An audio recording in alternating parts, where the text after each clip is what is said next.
안녕하세요. 저는 이제 돌을 지난 아이를 키우고 있는 새댁입니다. 신랑과 저는 신랑이 키우고 있던 강아지 한 마리를 계기로 만나게 되었습니다. 제가 강아지를 너무 좋아하는데 집에는 엄마가 개털 알러지가 있으시고 아무래도 혼자서 좋아하는 마음으로 생명을 케어하기에는 너무 부담이 크더라고요. 그래서 흔히들 말하는 랜선 집사의 길을 걷고 있었어요. 저희 지역의 큰 공원에 가면 저녁이 되면 강아지를 산책하는 분들이 많이 있으신데 휴일 저녁이나 시간이 될 때마다 커피 한 잔을 사서 공원 벤치에 앉아 여유롭게 산책하는 강아지들을 보는 게 저의 낙이었습니다. 그때 신랑이 리트리버 한 마리를 데리고 산책을 하고 있었는데 제가 리트리버 견종을 엄청 좋아해요. 멀리서부터 걸어오는 걸 바라보고 있었는데 갑자기 그 강아지가 저한테 와서 애교를 부리기 시작했습니다. 그 큰 덩치로 배까지 보이면서 저랑 신랑 모두 그 강아지의 행동에 웃게 되었고 이후로도 종종 산책하는 모습을 보게 되었어요. 그러다가 그 강아지랑 친해지게 되었고 제가 강아지가 귀여워서 간식이라도 주고 싶었는데 준비를 한 게 없어서 근처 카페에 들러 견주님께 드릴 커피를 샀습니다. 견주님께 커피를 주면서 연락처를 교환하게 되었고 그 이후로 시간이 될 때마다 같이 산책도 하면서 신랑과 친해지게 되었고 결국 연인관계로 발전하게 되었어요. 신랑은 늘 강아지에게 친절했고 저에게 다정한 사람이었습니다. 그래서 대형견 모임에도 함께 참석하면서 저희의 만남에 있어서 강아지란 없어서는 안 될 오작교가 되었지요. 1년 정도의 동거 기간을 거쳐서 결혼을 진행하게 되었습니다. 신랑과 제가 강아지를 많이 아낀 만큼 결혼을 할 때에도 강아지와 함께 할 수 있는 야외 결혼식을 진행했고 정말 아무 문제 없이 행복한 결혼 생활을 하게 되었어요. 약 1년간의 신혼기간 동안 신랑과 투닥거리기도 하고 좋은 날이면 야외에 놀러도 다니면서 행복한 시간을 보냈는데 문제는 제가 임신을 하면서부터 시작되었던 것 같습니다. 제가 임신을 하며 입덧이 심해졌었는데 제가 좋아하던 강아지 털도 알러지처럼 생기게 되어서 강아지 털을 다 밀게 되었어요. 큰 차이가 있다거나 하진 않았지만 그래도 제가 느끼기에는 많이 나아졌거든요. 그렇게 털 문제나 배가 불러오면서 강아지 산책이 힘들어지기 시작했고 저희의 오작교였던 강아지 때문에 싸우는 일이 종종 생겼습니다. 남편은 저의 임신보다는 강아지만을 생각하는 모습을 종종 보였는데 그게 참 속상했습니다. 그리고 남편은 제가 핑계를 대며 강아지에게 소홀하게 대한다면서 저에게 뭐라고 했고 그렇게 다투는 게 일상이 되기 시작했습니다. 함께 나가던 강아지 모임도 제가 배가 불러오기 시작하면서 신랑이 혼자서 나가기 시작했고 모임을 갈 때면 야외 운동장에서 술과 고기를 먹고 들어오는 날이 많아졌어요. 그래도 출산을 하고 나면 몸도 추스르고 예전처럼 저녁 산책도 제가 잘 나갈 수 있으니 아이만 태어나면 이 모든 일이 다 해결이 될 거라고 생각을 하며 출산일만을 손꼽아 기다렸습니다. 저도 남편과 이런 관계가 되어버린 게 참 속상했거든요. 그리고 회복할 수 있다는 자신감도 있었고요. 그런데 출산을 하고 몸을 추스르는 동안에도 신랑은 개만 생각했습니다. 개 산책, 개 모임, 개 미용 등등. 사실 너무 서운했습니다. 여자는 출산을 하면서 정말 육체적으로나 정신적으로 굉장히 힘듭니다. 그런데 이런 부분은 전혀 알아주지 않고 오로지 개에만 올인하는 모습이 참 속이 터질 것 같았습니다. 그럼에도 참으로 했습니다. 저도 강아지를 너무 아꼈으니까요. 그리고 산후조리원을 퇴원하고 집에 오게 되었는데 아기가 어리다 보니 결국 크게 강아지를 케어할 수 없었고 점점 강아지를 케어하는 게 부담으로 다가오더라고요. 그렇게 반년 정도 되는 시간이 지난 것 같아요. 바람이 차갑긴 하지만 아이와 함께 산책을 갈 겸 먼저 산책을 나가 있는 신랑과 강아지 마중을 갈 겸 해서 유모차를 끌고 여기저기 다녀보고 있었는데 멀리서 신랑과 저희 강아지가 보였고 그 옆으로 모임을 함께하는 여성분이 서 있었습니다. 같은 동네에 사는 것도 아닌데 왜 이렇게 멀리까지 와서 산책 중일까 생각을 하며 가까이 다가가서 인사도 하고 함께 산책을 잘 마무리하고 집으로 돌아왔습니다. 그리고 며칠 뒤 산책을 나간 신랑이 전화도 안 받고 늦게까지 안 들어오길래 아예 함께 동네를 돌아다녀 보고 있었는데 저희 동네에는 야외 자리에 앉을 수 있는 막창집이 있었어요. 신랑이랑 그 여자가 둘이서 막창을 먹고 얼큰하게 술에 취해 있었고 두 마리 강아지들은 가게 바퀴등에 묶여 있었습니다. 얼마나 기가 차던지 둘 다 이미 얼큰하게 취한 상태였고 저는 화가 나서 그 자리에 가까이 다가갔는데 그 여자가 저희 신랑한테 자기 일하면서 이야기를 하고 있었습니다. 그제서야 알았어요. 개에 미쳐있는 이 사람이 모임에 있던 여성분과 바람이 났다는 걸. 보통의 사이에서 누가 자기자기 하나요? 게다가 스킨십도 서슴지 않고 있었거든요. 세상에 동네 식당에서 이게 무슨 짓인지 저는 너무 화가 났습니다.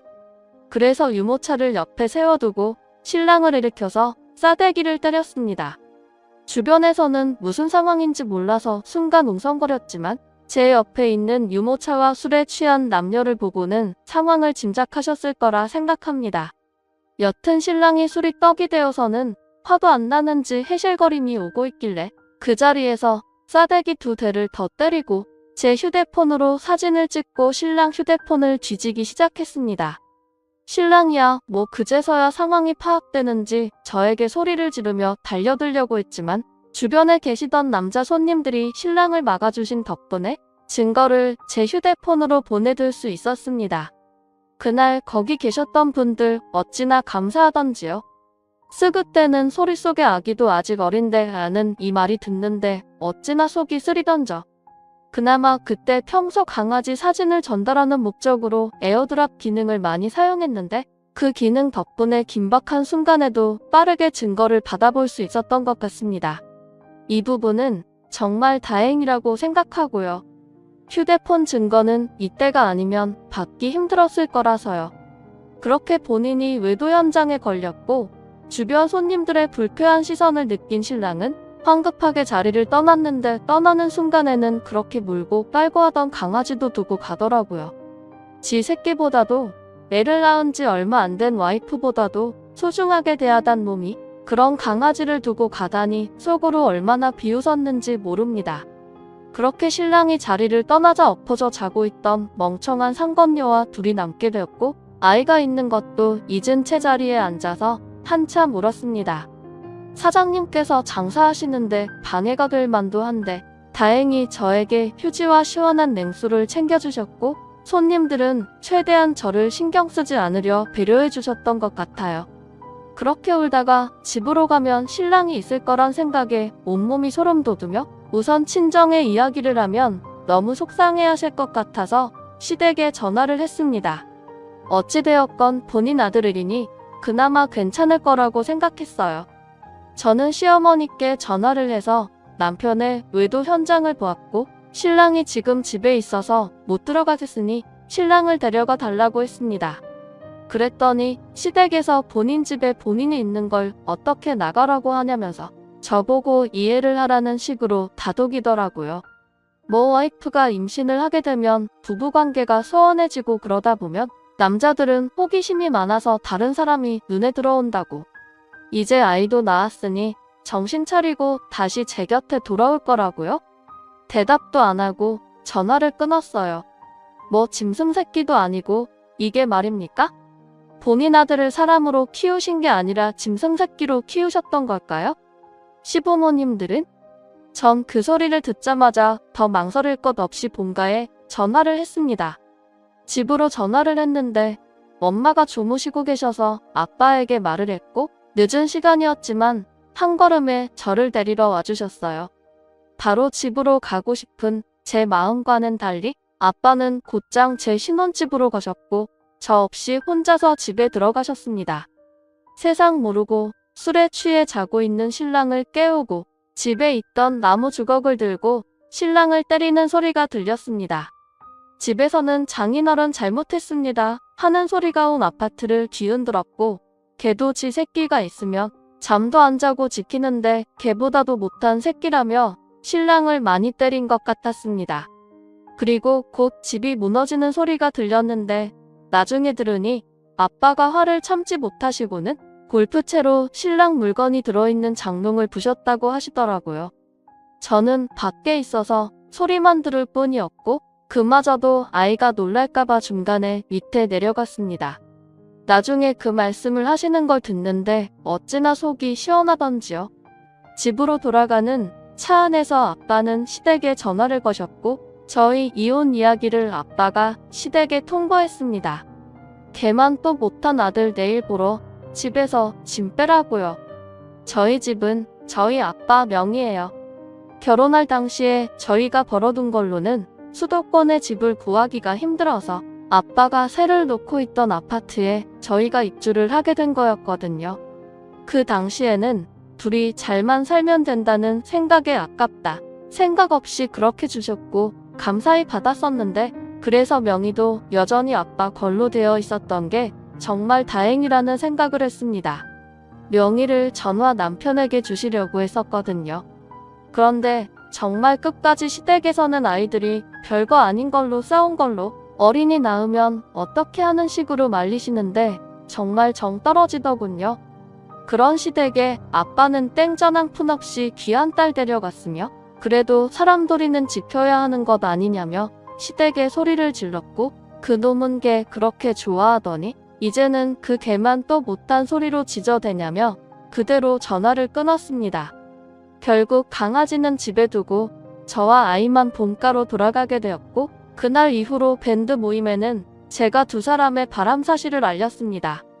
다들 놀라는 눈치기도 하고 제 소식을 들은 다른 유부녀 멤버들도 그 밴드에서 남편을 모두 탈퇴시켰습니다. 이게 참 남자 여자가 주기적으로 만남을 갖게 하면 안 되겠더라고요. 그리고 두 사람은 창피한 걸 알았는지 말도 없이 모임을 탈퇴했더군요. 하긴 바람핀 년 놈들이 무슨 할 말이 있겠어요? 그리고 신랑에게는 잘못됐다면 용서를 빚는 전화와 문자가 계속 오고 있습니다. 참 빤빤하죠? 세상에 임신해서 제가 힘들 때 걔 핑계를 대며 저를 서운하게 하고 그 걔도 모자라서 이젠 다른 여자와 개똥 같은 짓까지 한 놈이 참 낯짝도 두껍다 했습니다. 그 개똥 같은 인간에게는 이달 말까지 짐을 빼고 합의 이혼을 해주지 않으면 위자료에 양육비 그리고 상근육 소송까지 진행하겠다고 말을 해두고 차단해줬습니다. 이렇게 저는 싱글맘이 되겠지만 그래도 후회는 없습니다. 걔만 보고 살다 보니 인성도 걔만도 못하게 변해버린 사람과 그런 인간을 옹호하는 시댁 식구들과 무슨 미래를 꿈꾸겠어요? 그저 아이 키우면서 저는 열심히 살아가려고 합니다. 제 아이를 키우다 보니 힘들기는 합니다만 아이를 낳은 것은 후회하지 않습니다. 부디 이 아이에게 좋은 엄마가 될 수 있길 그것만 바랄 뿐이에요. 이런 저에게 응원 부탁드릴게요. 감사합니다. 다음 사연입니다. 안녕하세요. 저는 최근에 받게 된 충격적인 상황 때문에 저희 가족 모두가 제대로 된 생활조차 하기 힘들 정도입니다. 지금도 사위는 저희 집에 찾아와서 제 딸 은혁이와 재결합을 원하고 있어요. 하지만 엎질러진 물 다시 주워 담을 수 없잖아요. 자기 부모를 원망해야지 어쩌겠어요. 사건은 결혼식 이후부터 시작이 되었죠. 저랑 사위는 같은 나이입니다. 그래서 그런지 친하게 지내려고 저에게 항상 친근하게 다가왔었죠. 저도 그게 싫진 않았지만 어느 정도 선은 지키려고 노력했죠. 그 이상 가게 되면 분명 서로 상처받게 되는 말이나 행동들 때문에 안 좋은 상황이 생길 게 분명하다는 걸 인생 살아오면서 느꼈거든요. 그리고 저는 마음을 열고 친해지는데 상당한 시간이 필요합니다. 경계하는 입장이랄까요? 그렇다고 피해를 주려고 하지 않습니다. 특히 은혁이가 피해보려는 일은 만들고 싶지 않아 사돈댁에서 무슨 일이 있거나 부탁할 때 빼지 않고 참석하는 편이죠. 그래야 입방아에 오르내리지 않을 테니까요. 윗보이는 걸 별로 좋아하지 않거든요. 그리고 사돈댁과의 거리가 한 30분 정도 되는 것 같아요. 그래서 커피 한잔 하면서 대화 나눌 때도 있었죠. 그래서 말인데 어때요? 한번 일해보지 않겠어요? 별거 없어요. 그냥 속만 채우면 되지. 용돈벌이도 하고 좋잖아요. 요즘 일손이 좀 부족해서 그래요. 내가 두둑히 챙겨줄 테니 생각이 있으면 연락주세요. 집에만 있으면 뭐해요. 이럴 때 바깥바람도 좀 쐬고 김치 떨어지면 몇 통 가져가라고 하는 거지. 외국인들이 일을 제대로 못해요. 손이 야무지지 않아서. 보니까 음식 솜씨도 좋던데. 김치 공장에 와서 잠시 일손 도와주고 용돈 챙기고 김치도 좀 챙겨주기로 했다고 며칠 도와주기로 했다면서. 새아가한테 얘기 좀 잘해봐요. 그래도 알고 일하는 거랑 모르고 일하는 거랑 차이니까. 그래요. 저도 생각 좀 해볼게요. 요즘 심심하기도 했고 마침 김치도 떨어졌었는데 덕분에 김치 걱정은 없겠어요. 그렇게 서로 한참 웃고 떠들며 대화하다가 은옥이한테 전화가 와서 지금 사돈이랑 함께 있다며 잠시 김치 공장에 들어가 일손 도와주기로 했다고 얘기를 하자 수화기에서 사돈 귀까지 들릴 정도로 큰 소리를 내면서 절대 하지 말라고 화를 내기 시작했어요. 왜 사서 고생을 하냐며 욕을 하고 있는데 골병들 일 하지 말고 그냥 김치도 사서 먹고 나이도 있으니까 그런 곳에 들어가 일하지 말라며 제가 허리 굽힌 상태로 김치 담그고 있는 모습에 싫다고 은옥이가 난리를 치기 시작했죠. 하지만 이미 부탁을 했고 저도 어느 정도 결정을 한 상태라 다시 무르기 난감해서 조금만 해보고 힘들면 그만두겠다고 따라하게 얘기했어요. 그제 아무 말 없이 대화가 끝이 났죠. 수화기에서 울려 퍼지는 은옥이의 목소리를 들었는지 별로 좋지 않은 표정으로 애써 어색하게 웃어 보였지만 그 표정에 모든 게 다 담겨 있었어요. 막상 그 자리에서 하지 않겠다고 거절하는 것도 예의가 아닌 것 같아 생각해보고 다시 연락 주겠다는 말과 함께 인사하고 카페를 나왔습니다. 그렇게 자리를 일어났는데 그 자리에서 결정하지 못한 게 내심 마음에 걸렸고 계속해서 그때의 상황이 생각나 불편해하고 있는데 은옥이한테 다시 전화가 왔어요. 그래서 집에 가면서 대화를 이어나갔죠. 결국 일손이 부족해서 어렵게 말을 꺼낸 사돈의 부탁을 들어주기로 결정이 되었습니다. 그냥 좋은 경험해본다 생각하고 사돈에게 전화를 걸어 일하겠다고 말했죠. 그 말이 끝남과 동시에 고맙다는 밝은 목소리를 듣게 되었고 다음 날부터 사돈의 차를 타고 김치 공장에 들어가 일을 하기 시작했어요. 전 공장이 어떻게 돌아가는지부터 파악하며 구경 위주로 하루를 보냈어요. 직원분들과 인사도 하고 잠시 일손을 도와주러 왔다며 소개하는 자리를 마련해줬죠. 외국인분들과 반갑게 인사도 오고 갔어요. 한국말을 정말 잘하더라고요. 그런데 갑자기 인상이 안 좋아진 사돈이 절 따로 사무실에 불렀습니다. 오늘은 그냥 첫날이니까 넘어가지만 다음부터 외국인이랑 대화할 때 너무 잘해주면 안 돼요. 애들이 조금만 잘해주면 능구렁이처럼 행동한다니까. 말도 어찌나 안 듣는데.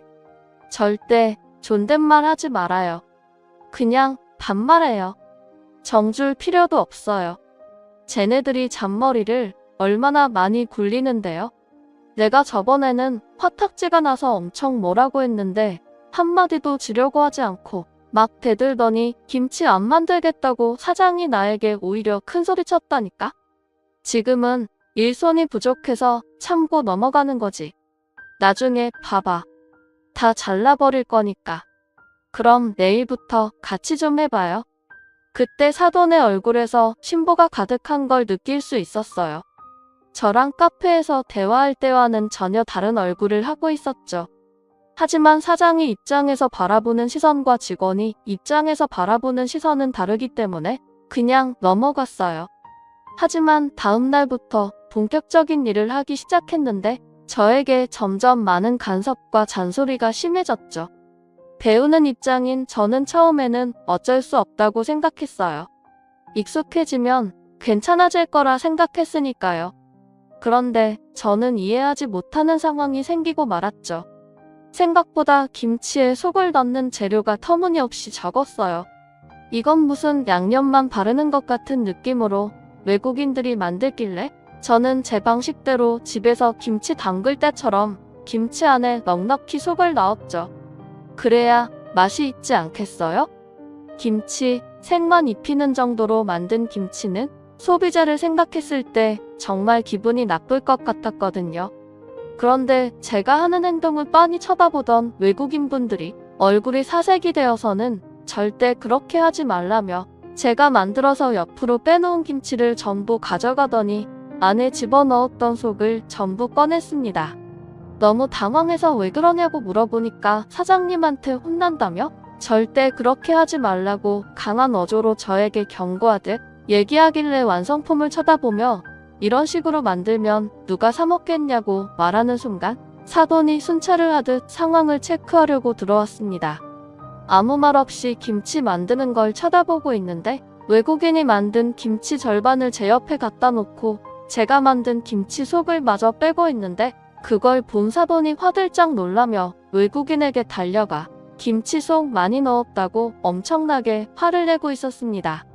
사돈은 뭐 하나 걸리기만 해봐라 가만두지 않을 테니까 라는 표정으로 심각하게 쳐다보고 있었고 상황이 점점 심각해지자 급하게 다가가 제가 처음에는 잘 몰라서 그랬다고 설명을 했어요.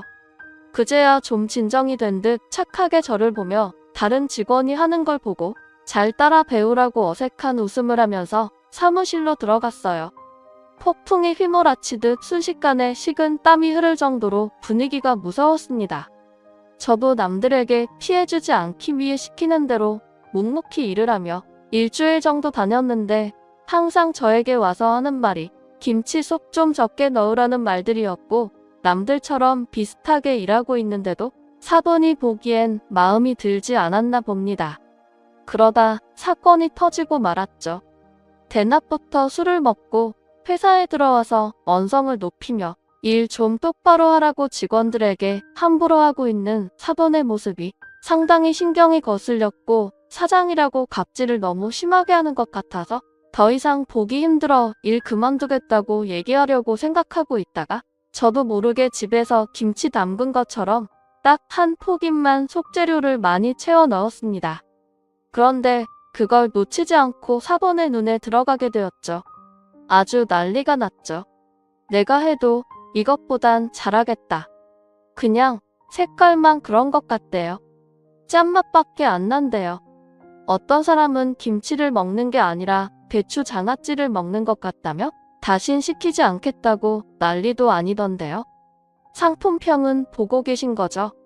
걱정돼서 하는 말이니 기분 나빠지는 마시고요. 이 말이 끝나는 순간 제 얼굴에 김치를 버무렸던 고무장갑이 날라왔습니다. 직원들 앞에서 사장인 자기를 가르치려 든다며 고무장갑으로 후려쳤네요. 너무 순식간에 벌어진 일이라 엄청 당황스러웠어요. 그걸 본 다른 직원분들은 모두 경악을 했고 제 얼굴과 머리카락에 빨간 양념들이 들러붙어 뚝뚝 떨어지고 있었습니다. 하필 눈에 들어가 엄청 매워서 눈물이 나기 시작했어요. 그걸 또 은옥이가 보고 말았어요. 아무래도 걱정이 됐는지 일하는 곳에 잠시 들렀는데 이런 상황을 또 보게 된 거죠. 술을 먹은 사돈은 그동안 외국인들 때문에 쌓여있던 감정들까지 저에게 화풀이하는 것 같았어요. 고무장갑을 사정없이 휘둘러댔죠. 눈이 매워 얼굴을 가리고 있는데 은옥이가 소리치며 달려오고 있었고 희미하게 보이는 은옥이는 왼손으로 양념을 한 움큼 집더니 사돈에게 문지르며 입안에 속재료를 꽉꽉 채워넣기 시작했어요. 똑같이 당해봐야 정신 차릴 것 같다고 사돈을 진짜 김치로 만들어버렸어요. 시어머니한테 대들었다고 아주 난리가 났었죠. 그런데 더 큰 문제는 거기서 끝나지 않았어요. 사위가 뒤늦게 들어왔죠. 같이 온 거였어요.